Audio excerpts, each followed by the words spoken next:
पुनीता Singh. Bulletin में हम बात करेंगे नेपाल में आई त्रासदी की। नेपाल की बाढ़ के लिए चीन पर अब सवाल उठने लगे हैं। ये बड़ी खबर आपको बता रहे हैं। खतरे की जानकारी समय पर नहीं देने का आरोप लगा है। आरोपों पर चीन के राजदूत का जवाब आया है और चीन खुद नुकसान के बावजूद नेपाल की मदद कर रहा है। चीन में भी 265 लोगों के लापता होने का दावा हो रहा है। तो नेपाल और तिब्बत सीमा के पास आई भीषण फ्लैश फ्लड को लेकर अब प्राकृतिक आपदा के साथ साथ कूटनीतिक सवाल भी खड़े हो गए हैं। सबसे बड़ा सवाल ये उठ रहा है कि क्या चीन ने बाढ़ के खतरे की जानकारी नेपाल को समय रहते नहीं दी। नेपाली पत्रकारों के एक समूह ने बीजिंग पर आरोप लगाए हैं और ये कहा है कि अगर समय पर सूचना साझा कर दी जाती तो शायद नुकसान को कम किया जा सकता था।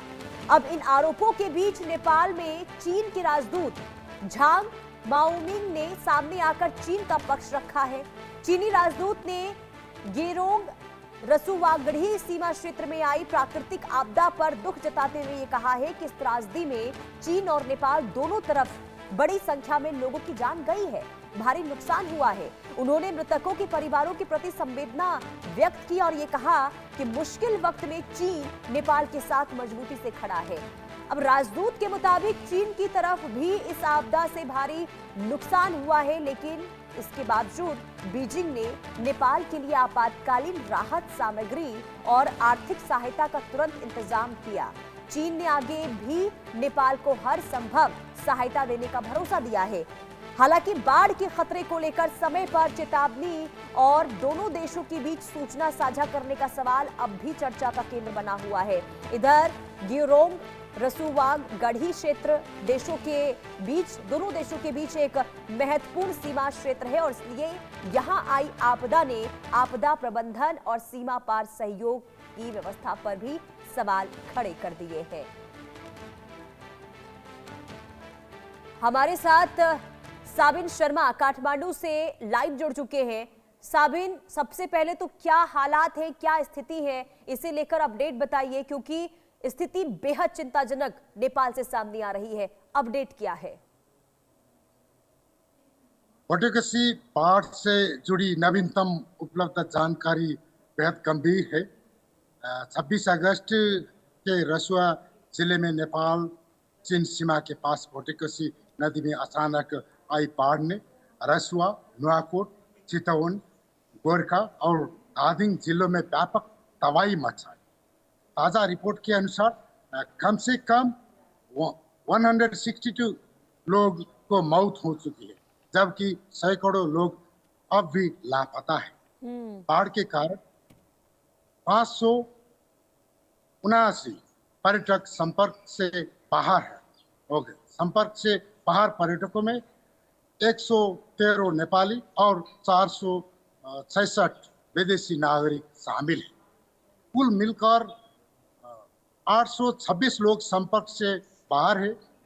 इनमें नेपाल पुलिस के 28 लोग, नेपाली सेना के 44 और सशस्त्र पुलिस बल के 13 जवान भी शामिल हैं। अब तक 165 लोग की मौत की पुष्टि हो चुकी है, जबकि घायलों के 73 बताई गई है। जी। रसुआ के टिमुरे, सेप्रुबेसी, आकुबेसी, मैलुङ और वटेकोसी नदी किनारों के अन्य इलाकों में गंभीर रूप के प्रभावित हुई गई। नुवाकोट और धादिङ के नदी तटीय क्षेत्र में भी भार नुकसान हुआ है।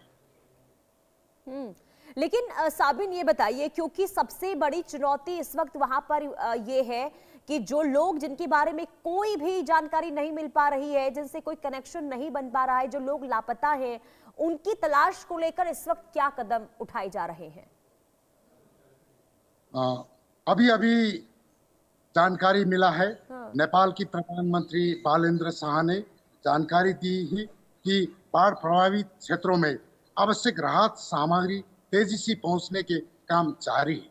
प्रधानमंत्री शाह के अनुसार बचाव कार्य के लिए आज सुबह 6:30 बजे से उड़ानें शुरू भी हो चुकी है।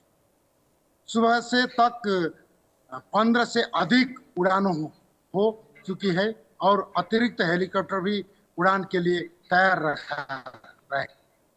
प्रधानमंत्री शाह ने कहा, नेपाली सेना द्वारा आज सुबह चलाए गए बचाव अभियान के तहत रसुआ के टिमुरे से 116 लोगों की सुरक्षित बचाए गए। इनमें 95 नेपाली और 21 भारतीय नागरिक शामिल हैं। इसी दौरान एक सुरक्षित 7 नेपाली नागरिक को भी सफलतापूर्वक बचाए गए। ठीक है, बताया कि प्रभावित ठीक है साबिन, मैं लौट रही हूँ आपके पास, आप बने रहिए। मेरे साथ प्रोफेसर अनिल गुप्ता, आपदा विशेषज्ञ, जुड़ चुके हैं। बहुत स्वागत है आपका अनिल जी इंडिया न्यूज पर। सबसे पहले तो जो नेपाल में त्रासदी आई है, जो हम आपदा लगातार वहां से जो तस्वीरें देख रहे हैं आपदा की, इस पर मैं आपसे एक रिएक्शन लेना चाहूंगी। क्या वजह इसकी मुख्य तौर पर आप मान रहे हैं? ये अचानक से स्थिति नेपाल के अंदर खराब हुई है, क्या आप इस पर एनालिसिस करते हुए दिखाई दिए? देखिए, अगर साइज की बात करें, जिस साइज की ये ट्रेजेडी है, जो आपदा है, तो 2013 का हमारा जो केदारनाथ का डिजास्टर था उसको भी याद कर लें, और सिक्किम में जो ग्लेशियर फटने की वजह से जो बाढ़ आई थी उसको भी याद कर लें, और पिछले साल का धराली वाली घटना भी याद कर लें। और इस घटना में आप देखेंगे कि जो साइज है वो तीनों को कंबाइन करके आपको लगेगा कि इतना ज्यादा इसका प्रभाव है। जो मूल कारण जो अभी तक समझ में आ रहा है वो है snow avalanche, snow and rock avalanche combination है। लेकिन वो ट्रिगर कहाँ से हुआ है उसके बारे में कई डिफरेंट थ्योरीज हैं, और उसमें सभी लोग सहमत होकर के एक थ्योरी लाने में थोड़ा समय लगेगा। लेकिन अभी ये लग रहा है कि इसमें माइक्रो सिस्मिसिटी का भी रोल है, जिसमें कि छोटा भूकंप कई बार बहुत लोकलाइज भूकंप भी होते हैं हिमालयी क्षेत्रों में, जो बाहर का जिनका अनुमापन नहीं हो पाता है, लेकिन वो लोकलाइज होते हैं। और ऐसे इससे भी छोटे भूकंप कई बार लैंडस्लाइड की वजह से आ जाते हैं, जो बर्फ के अंदर कोई अगर भूस्खलन होता है, बर्फ दमी हुई है, ऊपर से आप उसका आकलन नहीं कर पा रहे हैं, ऊपर से वो अर्थ जो हमारा स्पेस बोर ऑब्जर्वेशन है उससे वो नहीं दिखाई देता, लेकिन अंदर ऐसी कोई घटना होती है। और ये घटनाएं कई बार इसलिए हो जाती हैं कि ऊपर की बर्फ जमी होती है और अंदर की बर्फ पिघल जाती है। और इस साल आपको याद होगा कि पिछले 2 महीने में टेम्परेचर रिलेटिवली हाई था, बारिश कम हुई थी, और इस बार वैसे भी बारिश की संभावना कम बताई जाती थी, और अभी थोड़े दिनों से बारिश एकदम से बढ़ी है, बारिश की घटनाएं बढ़ी हैं। तो ऐसी स्थिति में क्या होता है कि जो इरोजन भी है बहुत ज्यादा होता है, और बर्फ के अंदर पिघली हुई बर्फ होती है। तो ये सब का कॉम्बिनेशन अगर देखें तो ये सब संभावना लग रही है कि रॉक एवलांच हुआ, इसके बाद फिर वो आगे जाकर के उसने एक छोटा सा टेम्पररी जो लेक जैसे क्रिएट करी, और इसके बाद फिर से वो बस्ट हुई। ऐसी भी संभावना हो सकती है। तो बहुत ज्यादा अभी एकदम कॉन्फिडेंस के साथ नहीं कहा जा सकता, लेकिन लगभग ऐसी ही घटना है जिसकी वजह से ये हुआ है।